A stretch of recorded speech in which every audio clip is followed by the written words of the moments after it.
प्यारे साथियों नमस्कार। कैसे हैं आप सभी। आशा करता हूं आप सभी लोग बहुत अच्छे होंगे।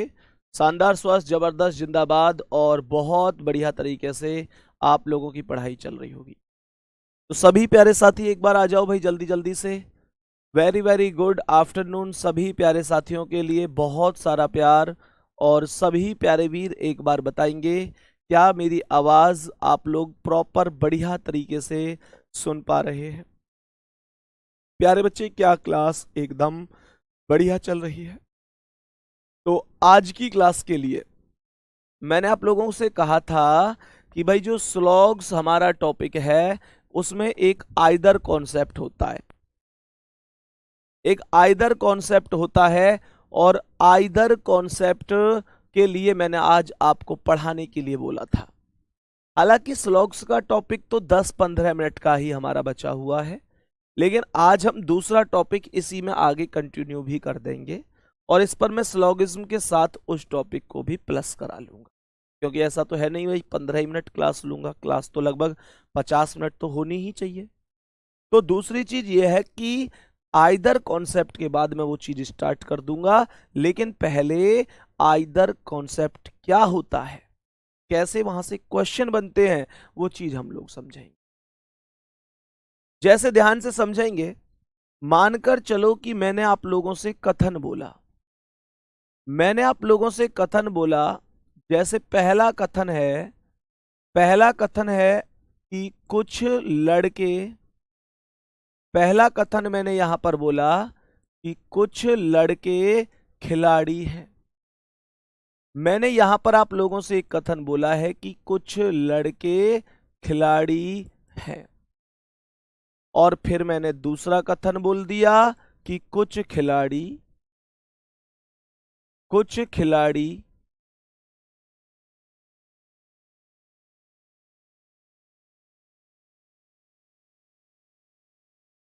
विद्यार्थी हैं। या फिर मैंने लिखा कुछ लड़के खिलाड़ी हैं और कुछ खिलाड़ी अच्छे हैं।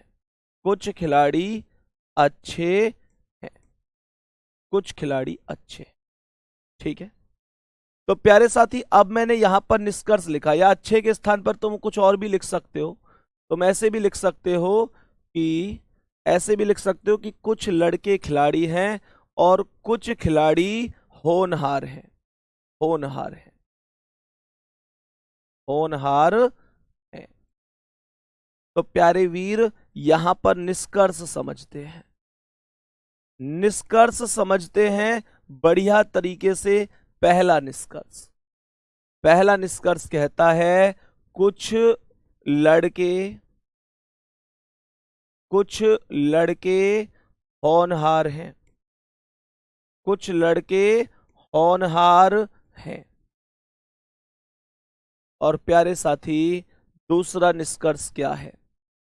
दूसरा निष्कर्ष है यहां पर दूसरा निष्कर्ष है दूसरा निष्कर्ष है यहां पर, या फर्स्ट और सेकंड ही बोल देता हूं। ये फर्स्ट है और ये सेकंड है। कोई लड़का कोई लड़का होनहार नहीं है। कोई लड़का होनहार नहीं है। अब आप लोगों के सामने दो कथन है, दो निष्कर्ष है। बहुत अच्छी तरीके से समझना कि पूरा कॉन्सेप्ट क्या है। सबसे पहली चीज तो यह है कि यहां पर आप लोगों को केवल और केवल 2-3 नियम हैं, वो याद रखने हैं। यह आइदर कॉन्सेप्ट होता है, आइदर का केस होता है, जब हमसे किसी क्वेश्चन का आंसर आइदर में चला जाता है कि या तो फर्स्ट या तो सेकंड। तो पहला नियम आपको क्या याद रखना है, वो नियम समझेंगे। पहला नियम आपको याद रखना है। पहला नियम आपको याद रखना है कि निष्कर्षों में दिए हुए चर समान हो। निष्कर्षों में निष्कर्षों में दिए चर समान हो। निष्कर्षों में दिए हुए चर कैसे हो? समान हो। तो कहने का मतलब हुआ conclusions variable should be same. English वाले बच्चे लिखेंगे एक बार, कंक्लूजन्स, एपोस्ट्रोफी एस लगा लेना कंक्लूजन के ऊपर, कि conclusions variable should be same. जो वेरिएबल हैं, चर हैं, वो समान होने चाहिए। अब आप लोग कहेंगे कि वेरिएबल क्या होता है, मतलब चर क्या होता है। तो मेरे प्यारे दोस्तों, इसमें प्रयोग हुआ है लड़के होनहार, और इसमें भी प्रयोग हुआ है लड़के होनहार। कहने का मतलब यह है कि जब प्रयोग होने वाली, श्रवण कुमार मेरे दोस्त पढ़ ले भाई, पढ़ ले श्रवण कुमार, जब मेरे दोस्त निष्कर्ष के अंदर, निष्कर्ष के अंदर प्रयोग होने वाले, निष्कर्ष के अंदर प्रयोग होने वाले जो शब्द हैं, अगर वो समान हैं तो पूरे का पूरा वेरिएबल सेम माना जाता है, चर समान माना जाता है। कैसे? इसमें भी लड़के विद्यार्थी आया है, इसमें भी लड़के विद्यार्थी, सॉरी, इसमें भी लड़के होनहार आया है, इसमें भी लड़के होनहार आया है। तो जब दोनों स्थान पर लड़के होनहार है तो मेरे प्यारे दोस्त, इसका मतलब यही होगा कि लड़के होनहार दोनों हैं, यही वेरिएबल है, दोनों में सेम है। ठीक है। दूसरा क्या है? दूसरा, एक निष्कर्ष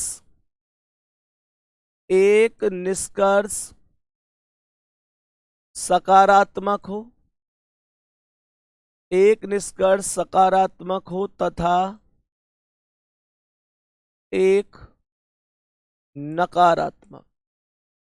सवाल ने कहा कि एक निष्कर्ष सकारात्मक हो और एक निष्कर्ष नकारात्मक हो। कहने का मतलब क्या है? इंग्लिश वाले बच्चे लिखेंगे, इंग्लिश वाले बच्चे लिखेंगे, one conclusion should be positive and another conclusion will be negative. यानी मैंने कहा one conclusion should be positive and another conclusion should be negative. एक कंक्लूजन पॉजिटिव होना चाहिए और एक नेगेटिव। जैसे ये कह रहा है कुछ लड़के होनहार हैं, तो ये पॉजिटिव है। कोई लड़का होनहार नहीं है, इसमें नहीं आ गया, तो ये नेगेटिव है। बात आई समझ में? यही होता है पॉजिटिव और नेगेटिव का पूरा कॉन्सेप्ट। अब आप लोग कहेंगे भैया पॉजिटिव ऊपर हो, नेगेटिव नीचे हो, ये जरूरी है क्या? ये कोई जरूरी नहीं है। आप लोग चाहो तो पॉजिटिव को नीचे रखो, नेगेटिव को ऊपर रखो, कोई फर्क नहीं पड़ता। पॉजिटिव हो, एक नेगेटिव हो, बस ये चाहिए। कौन सा ऊपर है कौन सा नीचे है, इससे फर्क नहीं पड़ता।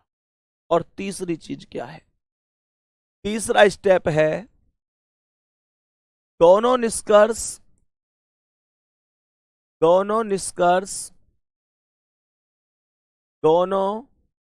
निष्कर्ष एक डायग्राम में सही हो तथा एक डायग्राम में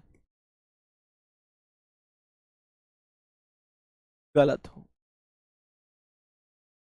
कहने का मतलब है कि दोनों ही निष्कर्ष एक डायग्राम में सही हो और एक डायग्राम में गलत हो। तो मेरे प्यारे दोस्त, जब इस तरीके से कॉन्सेप्ट चलता है तो आपको ये बात ध्यान रखनी है कि डायग्राम के अकॉर्डिंग अगर ये तीनों शर्तें मिल जाती हैं तो हमेशा क्वेश्चन का आंसर आइदर कॉन्सेप्ट में ही जाता है। बात आ रही है समझ में? जैसे जब मैं डायग्राम बनाऊंगा तो ये कह रहा है कुछ लड़के खिलाड़ी हैं, तो यहां पर ये तो हो गए लड़के, ध्यान से समझना, ये हो गए लड़के, और कुछ लड़के खिलाड़ी हैं, तो ये कुछ लड़के खिलाड़ी हो गए। और कुछ खिलाड़ी होनहार हैं, तो ये कुछ खिलाड़ी क्या हो गए? होनहार हो गए। कुछ खिलाड़ी होनहार हो गए। बात समझ में आई कि नहीं आई? एक डायग्राम तो ये बड़ा सीधा साधा सा हो गया, बहुत सीधा साधा। यहां पर कथन क्या कह रहा है? कुछ लड़के खिलाड़ी हैं, तो ये हो गए लड़के, और कुछ लड़के क्या हो गए? खिलाड़ी। और यहां पर लिखता है कुछ खिलाड़ी होनहार हैं, तो जो लड़के लड़के हैं, जो लड़के खिलाड़ी के सर्कल में चले गए, उनकी क्या गारंटी है कि वो होनहार नहीं हो सकते? तो प्यारे साथी, होनहार का सर्कल यहां भी तो आ सकता है, और ये भी तो होनहार हो सकते हैं। बात समझ में आई कि नहीं? तो मेरे प्यारे दोस्त, ये दो डायग्राम बन गए। बात आ रही है समझ में? अब अगर मानकर चलो इन दोनों निष्कर्षों के अकॉर्डिंग मेरी ये तीनों शर्तें लागू हो गईं, तो मेरा आंसर आएगा या तो फर्स्ट या तो सेकंड। यही पूरा फुल कॉन्सेप्ट होता है आइदर कॉन्सेप्ट का। जैसे प्यारे साथी, तुमसे पहला कहता है कि निष्कर्षों में दिए चर समान हो, तो पहली शर्त तो फॉलो हो रही है। पहली शर्त तो फॉलो हो रही है कि निष्कर्षों में दिए हुए चर समान हैं, इसमें भी लड़के और होनहार है, इसमें भी लड़के और होनहार है, तो ये तो फॉलो हो गई। पहली शर्त तो फॉलो हो गई, निष्कर्षों में दिए हुए चर समान हो गए। चर का मतलब यही होता है, लड़के होनहार ऊपर लिखा है, लड़के होनहार नीचे, तो यही चर होते हैं जो सब्जेक्ट और ऑब्जेक्ट यानी पहला वाला और दूसरा वाला जो सेम सेम होते हैं।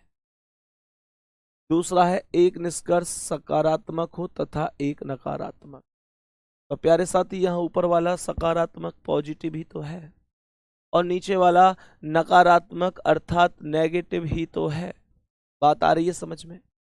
तो यहां पर तीसरा कहता है दोनों निष्कर्ष एक डायग्राम में सही हो और एक में गलत हो। अब चेक करके देखो, तो ये कहता है कि कुछ लड़के होनहार हैं, तो पहले डायग्राम के आधार पर चेक करो, क्या कुछ लड़के होनहार हैं?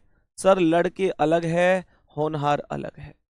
पहले डायग्राम के आधार पर पहला वाला एकदम गलत है, कोई भी लड़का होनहार नहीं है, और ये कह रहा है कुछ लड़के होनहार हैं।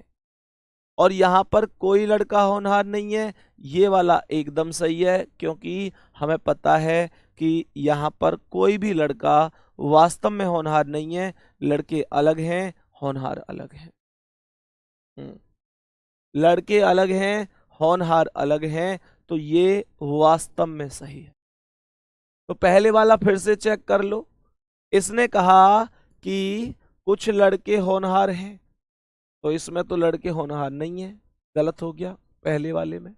दूसरे वाले में लड़के होनहार हैं, इसलिए ये कह रहा है कुछ लड़के होनहार हैं। हाँ जी, कुछ लड़के होनहार हैं, तो ये सही हो गया। भाई, पहले वाले में तो लड़के होनहार नहीं थे, तो उस आधार पे तो गलत था। दूसरे वाले में लड़के होनहार हैं, इस आधार पर सही है। और यहां पर क्या कह रहा है? कोई लड़का होनहार नहीं है। प्यारे साथी, लड़का वास्तव में ही होनहार नहीं है पहले डायग्राम में, तो पहले के आधार पर तो सही है। पहले के आधार पर तो सही है, कोई लड़का वास्तव में ही होनहार नहीं है, लड़का अलग है, होनहार अलग है।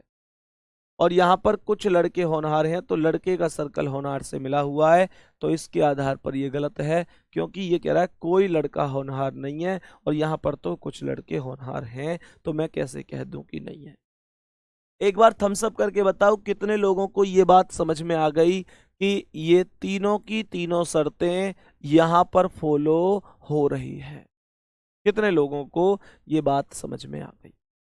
बताओ। उम्मीद करता हूं सबको समझ में आ गई होगी। ये तो नॉर्मल सा कॉन्सेप्ट मैंने बताया है।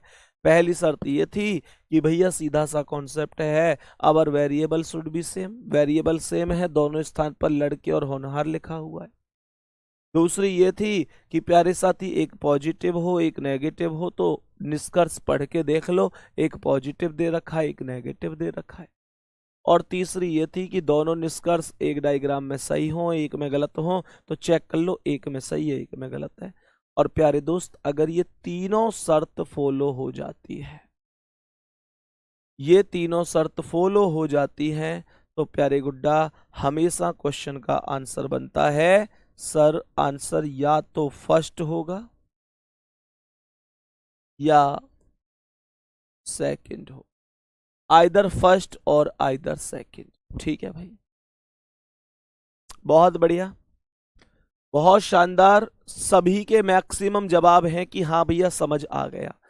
जिनको सवाल समझ में नहीं आया, टाइप समझ में नहीं आई, उनसे अनुरोध है एक बार पुनः समझेंगे। मैं दोबारा से रिपीट कर देता हूं, एक बार कॉपी कर लो सभी लोग, फिर मैं दोबारा से रिपीट कर देता हूं। परेशान होने की जरूरत नहीं है, मैं फिर से रिपीट करूंगा।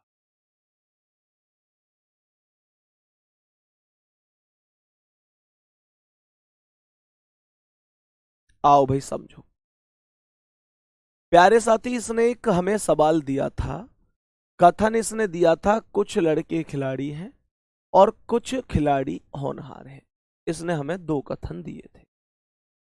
मैंने कहा दो कथन के अलावा इसने दो निष्कर्ष दिए, कुछ लड़के होनहार हैं, कोई लड़का होनहार नहीं है। तो मैंने क्या बोला, मैंने यहां पर बोल दिया कि मेरे दोस्त, अगर क्वेश्चन के अंदर तीन शर्त बन जाएं, तीन शर्त बन जाएं, तो फिर हमेशा ध्यान रखना, तीन शर्त अगर बन जाती है तो कॉन्सेप्ट हमेशा आइदर का बन जाता है। ये जो आइदर केस होता है, ये यही केस होता है। तो मैंने आपसे क्या कहा, पहली थी कि निष्कर्षों में दिए हुए चर समान हो, तो यहां पर लड़के और होनहार है, यहां लड़के और होनहार है, तो ये चर समान हो गए।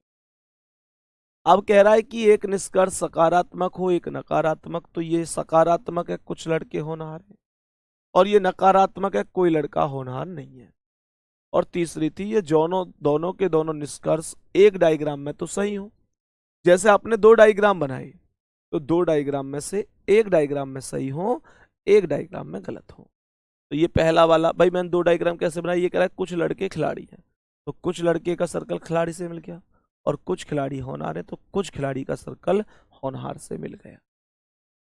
और यहां पर दूसरा वाला क्या था, कुछ लड़के खिलाड़ी हैं, तो लड़के का सर्कल खिलाड़ी से मिल गया, और कुछ खिलाड़ी होनहार हैं, तो कुछ खिलाड़ी होनहार हो गए। लड़के भी जो खिलाड़ी थे कुछ होनहार हो सकते, तो ये भी तो एक पॉसिबिलिटी है। तो मैंने उसके बाद निष्कर्ष चेक किए, तो निष्कर्ष, एक भी निष्कर्ष ऐसा थोड़ा ही है कि जो दोनों डायग्राम में ही सही हो, एक भी निष्कर्ष ऐसा नहीं है जो दोनों में ही गलत हो। दोनों के दोनों निष्कर्ष एक में सही हैं, एक में गलत है। इसी वजह से मेरा जवाब आया या तो फर्स्ट या तो सेकंड। आई बात समझ में अब की नहीं? बाकी प्यारे बच्चे, स्लॉग्स टॉपिक में मैंने आपको जो इतनी चीजें बताई हैं, ये पर्याप्त हैं, इनसे बाहर आपका क्वेश्चन नहीं जाएगा। अब दूसरी बात करते हैं कि क्या प्यारे साथी, अगर टॉपिक खत्म हो गया है तो क्या हम क्लास को ऑफ कर दें? क्लास को ऑफ नहीं करेंगे, हम नए टॉपिक की शुरुआत करेंगे आज ही।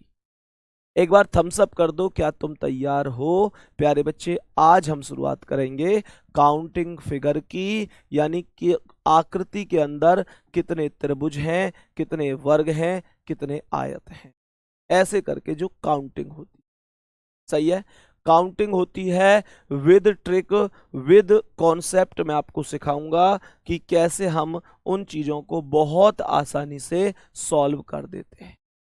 बहुत सारे बच्चे काउंटिंग करते हैं, गिनती करते हैं, गिनती नहीं बन पाती है, तो चीजें नहीं बन पाती, सही है ना? बहुत बढ़िया। प्यारे साथी, ध्यान से समझना, अगर मैं आप लोगों से कहूं कि ये आपके पास एक आकृति है और इसमें कितने ट्रायंगल हैं, तो आपका जवाब निश्चित रूप से होगा कि सर ये तो केवल एक ही ट्रायंगल है। आप लोग कहेंगे ये तो केवल एक ही ट्रायंगल है। बात आ रही है समझ में?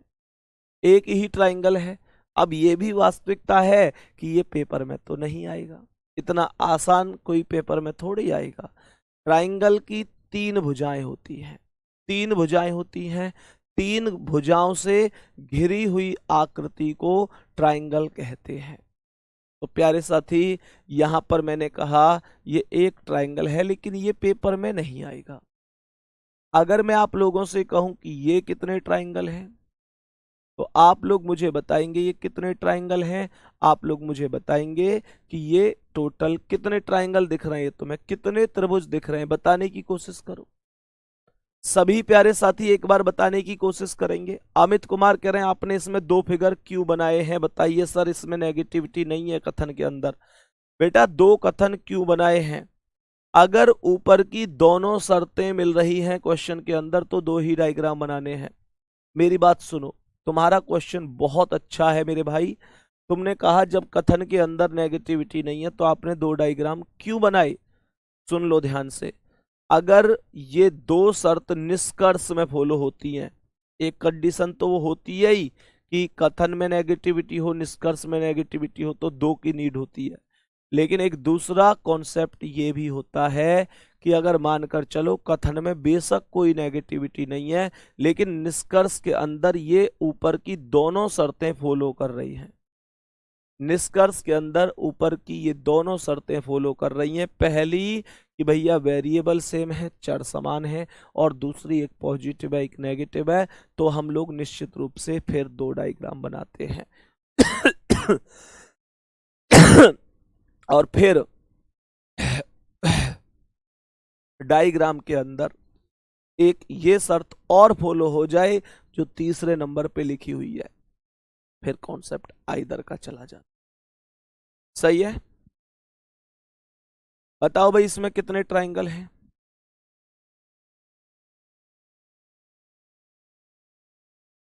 तो आप लोग कहेंगे सर इसमें तीन ट्राइंगल हैं। दो नहीं होंगे गुड्डा, जो लोग दो बता रहे हैं वो गलत है।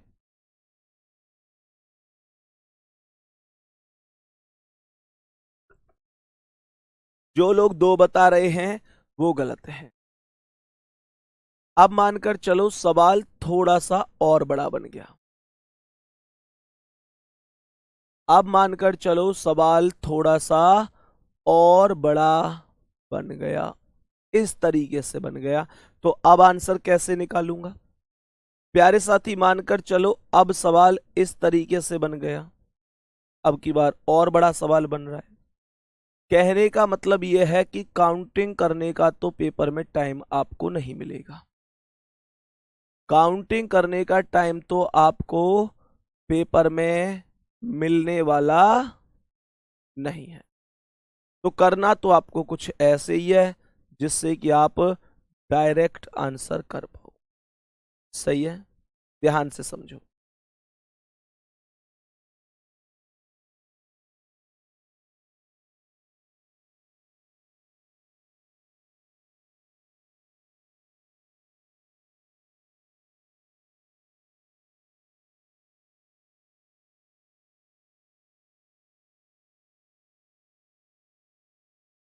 सभी प्यारे साथी एक बार ध्यान से समझना कि कैसे इन क्वेश्चन का आंसर हमें करना होता है। तो मेरे प्यारे साथी सबसे पहली बात यह है कि इसमें जो पहला आंसर है इसका आंसर तो एक है, इसका क्या ही ट्रिक बतानी। अब जैसे ये है तो इनमें एक काम करते हैं, जैसे सबसे बड़े वाले को कराता हूं पहले। जब हम लोग एक टफ सवाल सीख जाते हैं तो आसान तो अपने आप ही हो जाता है। इसकी बहुत सारी ट्रिक हो सकती हैं लेकिन जो सबसे बेस्ट ट्रिक है वो सुनो। तुम लोगों को ये खाने गिन लेने, इनमें नंबरिंग कर दो, 1 2 3 4 5 6 7 8 9। ये टोटल खाने जो बने हैं ये कितने बने हैं? 9 बने हैं। तो प्यारे साथी तुमको बस एक छोटा सा काम करना है, और वो क्या है? 1 से लेकर 9 तक की संख्याओं का योग करना है। 1 + 2 + 3 + 4 ... +9। ये काम कर दो बस।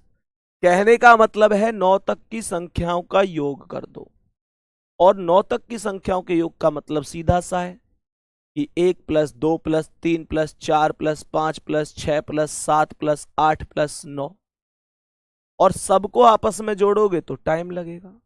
तो ज्यादा बेहतर सॉल्यूशन क्या है?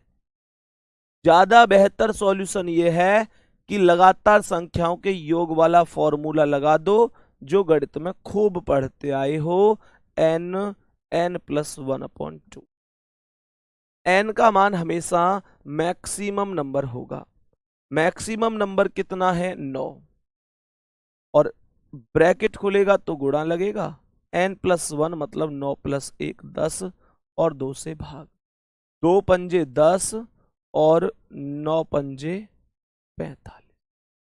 बात आ रही है समझ में कि नहीं? कहने का मतलब है लास्ट की संख्या उससे अगली संख्या से गुणा और 2 से भाग, यही कॉन्सेप्ट हो जाता है। इतना कॉन्सेप्ट ही उचित है। अब आप लोग कहेंगे जी इसे कैसे करें? मेरे भाई मेरे दोस्त, हर एक में सेम लॉजिक है। 1 2 3 4 5 6 जोड़ो। 1 + 2 + 3 + 4 dot dot dot dot dot +6। लगातार संख्याएं क्लास का हर बच्चा जानता होगा। क्लास का हर बच्चा जानता होगा कि किस तरीके से हमें क्वेश्चन करना है, किस तरीके से क्वेश्चन करना है। सब लोग जानते होंगे कि लास्ट की संख्या 6, उससे अगली संख्या 7 से गुणा, 2 से भाग। 2 तिया 6 और 7 तिया 21 हो जाएगा। कोई दिक्कत है प्यारे साथी? बताओ मजे आए इसमें कि नहीं? ये ट्रिक आपको समझ में आई कि नहीं आई? मैं इसमें सीधा कॉन्सेप्ट बोलूंगा, 1 2 3 4। तो अगर 4 नंबर हैं तो मैं सीधा सा जानता हूं कि लास्ट की संख्या 4, उससे अगली संख्या 5 से गुणा, 2 से भाग। 2 दूनी 4 और 5 दूनी 10। यहां पर मैंने कहा 1 नंबर, ये 2 नंबर, तो 1 और 2। ध्यान से सुनो, मैंने यहां पर भी कैसे लिख दिया? मैंने यहां पर लिख दिया, यहां पर मैंने लिखा कि मेरे भाई 1 2 नंबरिंग कर दी, और नंबरिंग के बाद लास्ट की संख्या 2 गुणा अगली संख्या 3 से और 2 से भाग। 2 से 2 खत्म, तो 3 आंसर आ गया। ये फुल कॉन्सेप्ट है और इसका आंसर तो एक है ही। इसमें कुछ कहने सुनने की आवश्यकता नहीं है। मेरे दोस्त ये बात समझ में आ गई? कुछ किया मैंने? कुछ नहीं किया, कुछ नहीं किया। बच्चे पूछ रहे हैं सर इस टॉपिक का नाम क्या है? गुड्डा, काउंटिंग फिगर बोलते हैं। काउंटिंग फिगर बोलते हैं इस टॉपिक को। एक्चुअल में इस टॉपिक में होता क्या है? इस टॉपिक में मेरे प्यारे साथी, हम लोग बस एक काम करते हैं, आकृति गिनते हैं। हिंदी में इसका नाम होता है आकृतियों की गणना। आकृतियों की गणना बोलो या आकृतियों की गिनती बोलो, एक ही बात होती है। प्यारे बच्चे, आ रही है बात समझ में? इसमें हम लोग ट्रायंगल गिनते हैं, त्रिभुज। इसमें हम लोग सर्कल गिनते हैं, वृत्त। स्क्वायर गिनते हैं, वर्ग। रेक्टेंगल गिनते हैं, आयत। लाइन गिनते हैं, रेखा। ठीक है, इतना सा काम है, इतना सा ही कॉन्सेप्ट है। अब एग्जामिनर चाहता है कि मैं थोड़ी सी टाइप बदलकर बच्चे को घुमा दूं। बच्चे को घुमाने से तात्पर्य क्या है वो समझो। बच्चे को घुमाने से तात्पर्य क्या है वो समझो।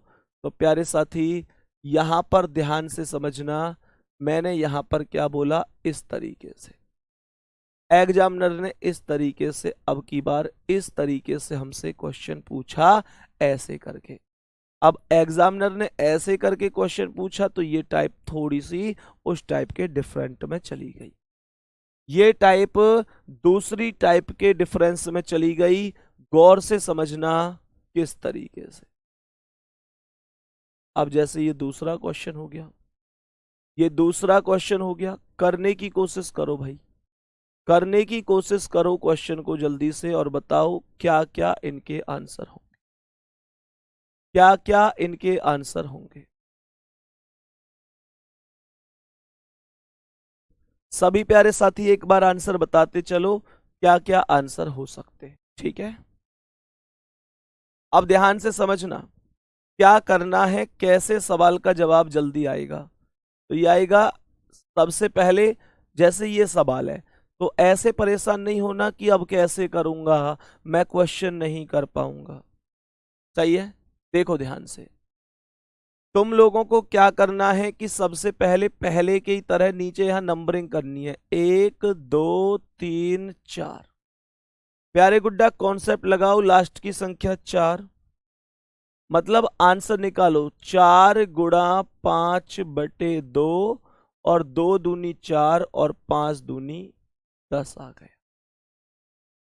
अब अगर मैं इस 10 की बात करूं तो ये 10 पता है कब आंसर था? 10 जब था जब ये जो अभी लाइन आई है ये लाइन मौजूद नहीं थी, तब आंसर 10 था।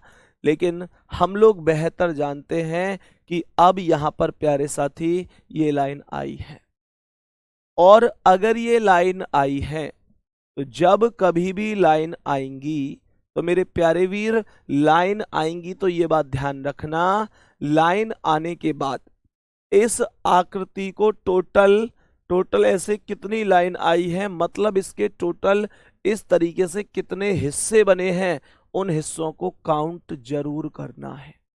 जैसे जैसे यहां पर हिस्से कितने बने, एक तो नीचे वाला हिस्सा बना भाई, इस लाइन से ये वाला हिस्सा एक हिस्सा बना, ये वाला हिस्सा दूसरा हिस्सा बना, ये वाला तीसरा हिस्सा बना और ये वाला चौथा हिस्सा बना।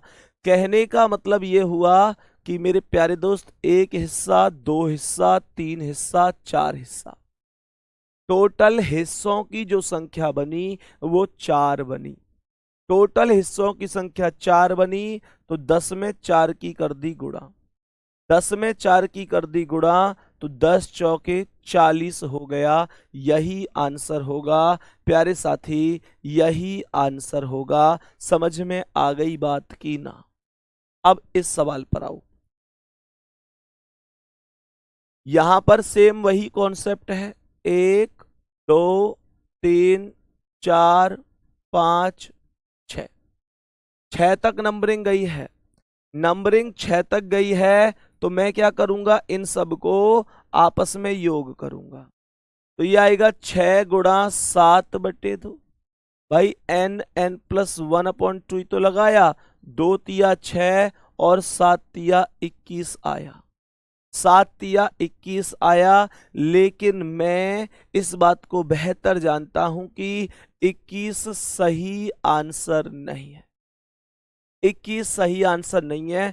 टोटल भाग कितने बने उसमें जरूर बांटना पड़ेगा, तो ये भाग बने 1 2 3 4 5, 5 की कर दो गुणा और 21 पंजे 105 कर देंगे, यही आंसर होगा।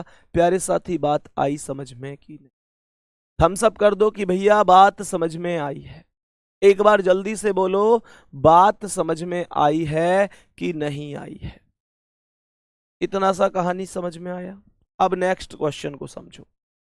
मानकर चलो एग्जामिनर ने अगली टाइप में कुछ ऐसा कर दिया, मानकर चलो एग्जामिनर ने अगली टाइप में कुछ ऐसा किया कि यहां पर ये ए इस तरीके से लाइन ली, इस तरीके से लाइन ले ली।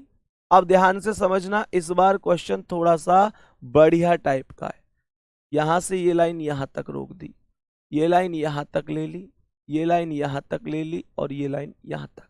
अब कैसे आंसर निकालूं भाई मैं इस क्वेश्चन का? एक बार मुझे बताओ, अब कैसे आंसर निकालूं मैं इस क्वेश्चन का? करने की कोशिश करो, करने की कोशिश करो। अब मैं कैसे आंसर निकालूं इस क्वेश्चन का? कुछ तो होना चाहिएगा, जल्दी से बताओ। बहुत बढ़िया भाई, सबके थम्स अप आ रहे हैं कि भैया आ रहा है समझ में, बहुत गजब। इस क्वेश्चन को गौर से सुनो, देखो, जानो इसका आंसर कैसे करोगे। अब तुम लोग कहोगे भैया इस क्वेश्चन को कैसे करेंगे? सबसे पहले जो बेस लाइन है सबसे नीचे वाली, उस पर तो नंबरिंग होगी ही होगी, 1 2 3 4 5 6। जो बेस लाइन है उस पर तो नंबरिंग होगी ही होगी, 100% होगी। उसके बाद मैं इसे सबको आपस में एडजस्ट करूंगा, तो 6 5 11 है, 4 15, 3 18, 2 20 और 1 21 बन जाएगा। कोई दिक्कत नहीं है। आप लोग चाहते हैं कि मैं ऐसे ही करूं कि लास्ट की संख्या गुणा अगली संख्या और 2 से भाग, तो 2 तिया 6 7 तिया 21, आपको कोई दिक्कत नहीं है, 21 ही आएगा ऐसे भी। अब दूसरा कॉन्सेप्ट ये कहता है, दूसरा कॉन्सेप्ट कहता है कि अब क्या करूं मैं? क्या मैं खानों को गिन लूं और इस तरीके से 1 2 3 4 जैसे अभी अभी किए थे और डायरेक्ट कर दूं? ना जी ना, क्यों? क्योंकि ये कॉन्सेप्ट तब का होता है जब कोई भी लाइन यहां से शुरू होती है और लास्ट तक चलती है। यानी शुरू से लास्ट तक कोई लाइन जाती है तो मैं टोटल खाने गिनता हूं। लेकिन जब यहां पर लास्ट तक लाइन गई नहीं, ये लाइन यहां से शुरू होकर यहीं पर खत्म हो गई, ये यहां से शुरू होकर यहां पर खत्म हो गई, तो इस चीज का कोई अर्थ नहीं बनता। इसका मतलब ये है कि हमें ये वाला कॉन्सेप्ट अलग ही काउंट करना पड़ेगा, अलग लेवल पर ही एडजस्ट करना पड़ेगा। कैसे? प्यारे गुड्डा, इसमें इसमें सबकी नंबरिंग ऐसे ही होगी। नंबरिंग से मतलब क्या है? 1 2 3। इसका मतलब हुआ यहां पर 1 2, यहां पर 1 2 3, यहां 1 2, सब अलग अलग काउंट होंगे, सब अलग अलग गिने जाएंगे, अलग अलग काउंट होंगे। तो मैंने क्या बोला? मैंने बोला कि 1 और 2 3 और 3 6 प्लस हो गए यहां पर, 1 और 2 3 प्लस हो गए यहां पर, 1 और 2 3 और 3 6 प्लस हो गए यहां पर, 1 और 2 3 प्लस हो गए यहां पर। सबको ऐड कर दिया जाएगा, सबको ऐड कर दो तो 21 6 27 और 3 30, 6 36 और 3 39 आंसर बनेगा 39। करेक्ट आंसर है भाई। किस किस का आंसर 39 है चेक करो जल्दी से।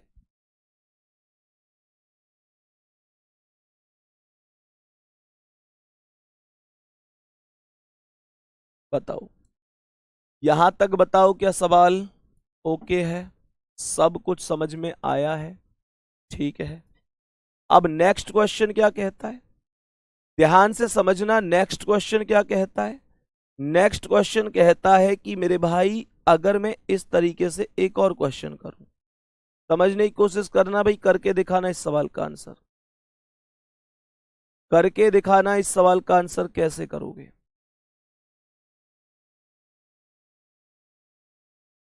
यहां से लाइन यहां तक, ये लाइन, ये लाइन, ये लाइन, बताओ इसका करेक्ट आंसर क्या है? सभी प्यारे साथी बताओ इसका आंसर क्या है?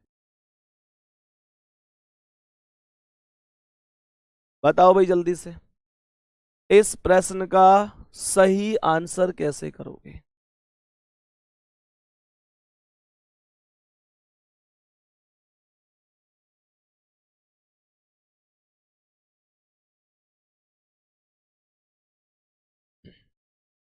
बताओ जल्दी से, बताओ इसका आंसर कैसे करोगे?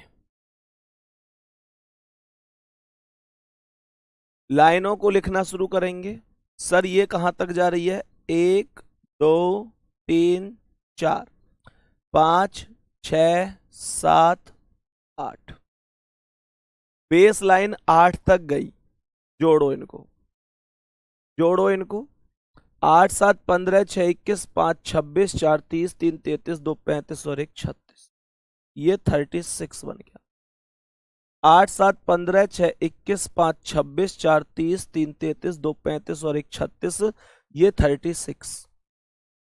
बाकी का क्या करना है? सेम प्रोसेस है, 1 2 3 4, 1 2 3, 1 2 3, 1 2 3 4। करो भाई, सवाल का आंसर बताओ, सवाल का आंसर बताओ। जोड़ो, 4 3 7 2 9 और 1 10, 10 जोड़ दो। 3 2 5 और 1 6, 6 जोड़ दो। 3 2 5 और 1 6, 6 जोड़ दो। 4 3 7 2 9 और 1 10, 10 जोड़ दो। लगा दो हिसाब, तो 36 और 10 46 और 6 52 और 6 58 और 10 68, 68 आया होगा। चेक करके बताओ, चेक करके बताओ क्या 68 आया है? प्यारे वीर यही आंसर है, यही आंसर है। बताओ भाई क्या मानना है आपका, कर पाओगे कि नहीं? कुछ है इसमें? कुछ भी तो नहीं है, बिल्कुल नॉर्मल सा कॉन्सेप्ट है। बहुत सारे लोग इसे बहुत ज्यादा घुमा घुमा के बता देते हैं कई बार, लेकिन उतना घुमाने की जरूरत नहीं होती है। ठीक है, उतना घुमाने की कोई आवश्यकता नहीं होती है। सवाल को आगे समझते हैं, आगे बढ़ते हैं, क्या कह रहा है। यहां पर मैंने कहा कि ये इस तरीके से एग्जामिनर इस बार पूछना चाहता है। एग्जामिनर ने यहां पर एक लाइन को इस तरीके से कट लगाया और हमसे पूछा कि इसमें कितने ट्रायंगल हैं। यहां पर एग्जामिनर ने इस तरीके से एक और आकृति बनाई और यहां पर इस तरीके से कट लगाकर हमसे पूछा बताओ इसमें कितने ट्रायंगल हैं। सही है। यहां पर एग्जामिनर ने फिर से थोड़ा सा कॉन्सेप्ट बदला और यहां पर एग्जामिनर ने इस तरीके से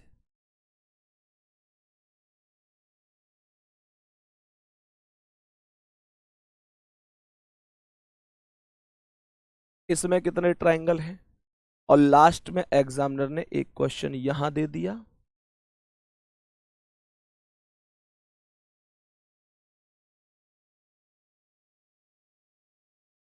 इसमें कितने ट्रायंगल हैं। चारों क्वेश्चन एकदम अलग हैं। चारों क्वेश्चन एकदम अलग हैं। सोचो और बताओ क्या आंसर हो सकते हैं। प्यारे साथी सोचो और बताओ क्या आंसर हो सकते हैं। सबसे पहले वाले में चेक करता हूं तो एक ये ट्रायंगल है, दूसरा ये। कोई जरूरत नहीं ज्यादा काउंटिंग की, केवल दो आंसर आएगा नॉर्मल। दो आंसर आएगा नॉर्मल कॉन्सेप्ट में।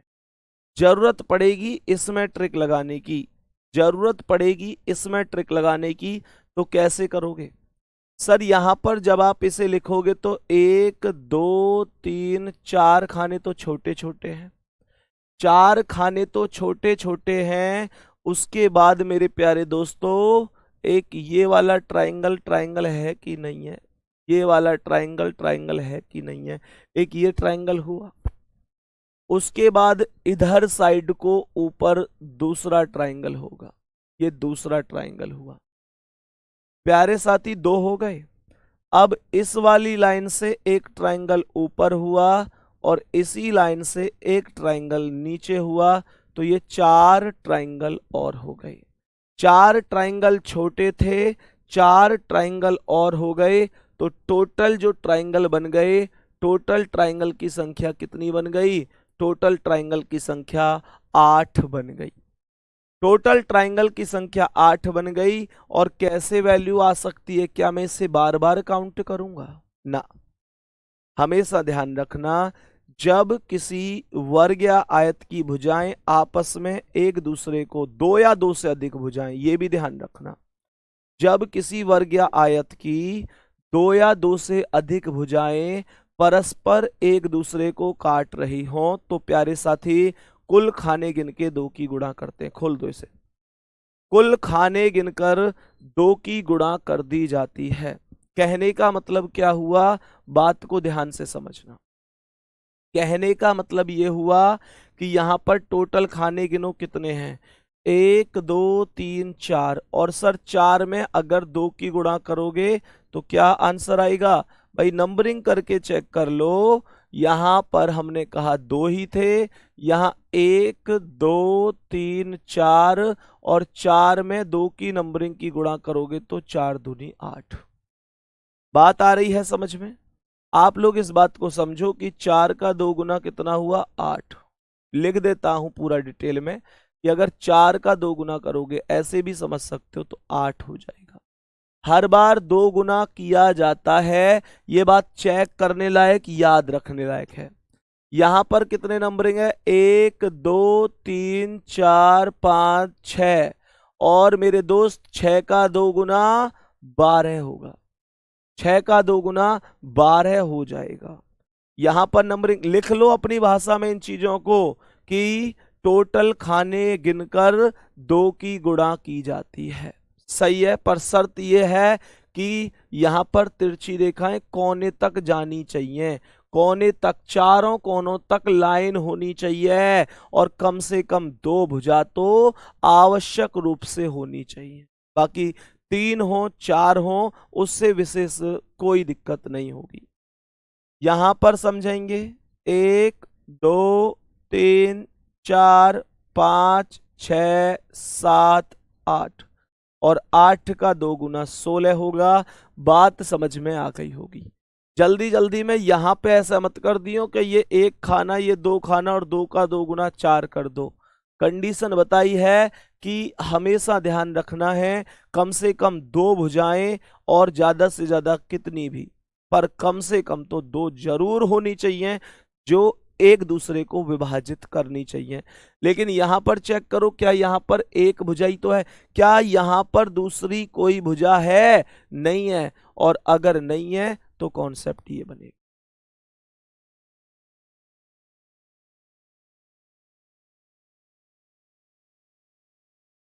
सही है।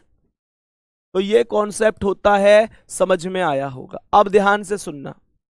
जैसे मानकर चलो अब एग्जामिनर ने क्या किया, एग्जामिनर ने ऐसी, जैसी ये एक आकृति थी इस तरीके से, आकृतियां थी इस तरीके से, ध्यान से समझने की कोशिश करना। तो जो ये इस प्रकार से आकृतियां थी, तो मेरे प्यारे दोस्त अगर इस तरीके से आकृतियां थी तो एग्जामिनर ने ऐसी आकृतियों को इस बार मिलाकर रख दिया और हमसे पूछा कि बताओ टोटल ट्राइंगल की संख्या कितनी बन सकती है। दोस्त बताने की कोशिश करेंगे, एक बार बताने की कोशिश करेंगे कि टोटल ट्राइंगल की संख्या कितनी बन सकती है।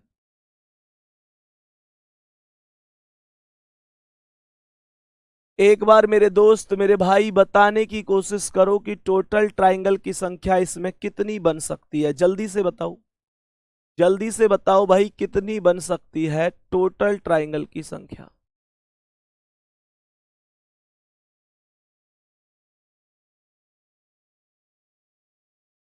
एक दूसरी आकृति यहां पर बना रहा हूं,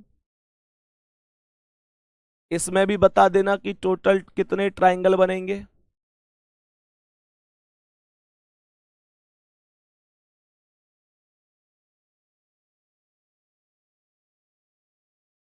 और एक तीसरी आकृति यहां पर भी बना रहा हूं, इसमें भी बता देना टोटल कितने ट्राइंगल बनेंगे।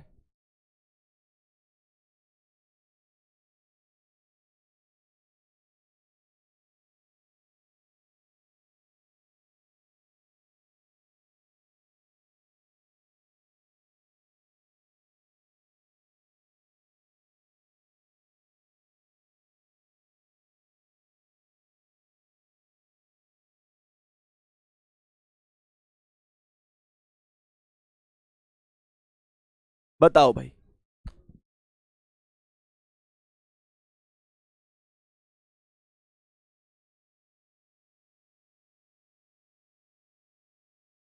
हाँ भाई, बताओ जल्दी से। तो प्यारे साथी कैसे करोगे इन सवालों को? हम लोग अच्छी तरह से जानते हैं, हमने अभी अभी पढ़ा है कि अगर ये इधर का हिस्सा है तो 4 दूनी 8 होंगे इसमें। बोलो भाई हाँ या ना।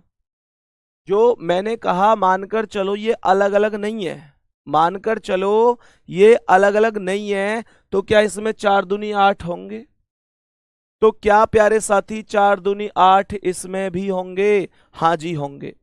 तो इसका मतलब ये हुआ कि 8 दूनी 16 तो ये हो गए, हाँ या ना भाई? 8 दूनी 16 तो ये ही हो गए। बहुत बढ़िया। अब आप लोग कहोगे जी और कहाँ हैं? तो मेरे भाई इस वाले को ध्यान से समझो, जो बड़ा सा ट्राइंगल है, एक ये और एक जो बड़ा सा उल्टा ट्राइंगल है, एक यहाँ पर जो बड़ा सा उल्टा ट्राइंगल है, ये भी तो ट्राइंगल हुआ। तो ये 2 ट्राइंगल और हुए, तो इसका मतलब है 16 + 2 बराबर 18 आंसर हो जाएगा। 18 इस क्वेश्चन का करेक्ट आंसर हो जाएगा। सभी प्यारे साथी बताओ बात आई समझ में? अब जैसे यहां पर समझो, तो यहां पर भी सीधा सा कॉन्सेप्ट है, 8 ये, 8 ये और 8 ये। तो यहां पर भी 8 तिया कितने हो गए सर? 8 तिया तो 24 हो गए, तो 24 तो यही हो गए। अब आप लोग कहोगे जी और कहाँ है? तो गिन लो ना भाई, यहां से गिनो इसे। ये एक ट्राइंगल हुआ, ये एक ट्राइंगल हुआ, ये दूसरा ट्राइंगल हुआ, दूसरा ट्राइंगल। तो ट्राइंगल ये कितने हो गए? 2। अब ऊपर से दो और भी तो होंगे, ध्यान से सुनना, ऊपर से दो और भी तो होंगे, एक ये वाला और मेरे प्यारे भाई एक ये वाला, तो ये दो और हो गए। तो इसका मतलब है कि चार और जुड़ गए, 24 और 4 28 ट्राइंगल हो गए। लास्ट वाली आकृति में आप लोग खुद बताना कि कितने ट्राइंगल हैं। लास्ट वाली आकृति में आप लोग खुद बता देना कितने ट्राइंगल मौजूद हैं। ठीक है, बाकी प्यारे साथी इससे अगली टाइप को हम अगली क्लास में पढ़ेंगे। ठीक है, अगली क्लास हमारी मंडे को चलेगी। प्यारे दोस्त, सोमवार को हम नई क्लास अर्थात मतलब इसके बाद की टाइप इसी टॉपिक की पढ़ेंगे। अभी बहुत अच्छी अच्छी आकृति आएंगी, बहुत बेहतरीन बेहतरीन आकृति आएंगी, जिनको हम लोगों को बहुत मेहनत से सीखना है, करना है। उसके बाद हमारे स्क्वायर यानी वर्ग भी हैं, रेक्टेंगल भी हैं, सर्कल भी हैं, लाइन भी हैं। ट्राइंगल में ही अभी बहुत सारी चीजें बची हुई हैं। ठीक है ना, तो आप मेहनत करते रहिए, शानदार। हाँ बच्चे, बिल्कुल अभी मंडे टू फ्राइडे ही हम ये बैच अभी लेकर चलेंगे। ठीक है, तो प्यारे दोस्त, उम्मीद करता हूं आज की ट्रिक आपको बहुत पसंद आई होंगी। मिलते हैं अगली क्लास में। धन्यवाद, नमस्कार प्यारे साथियों।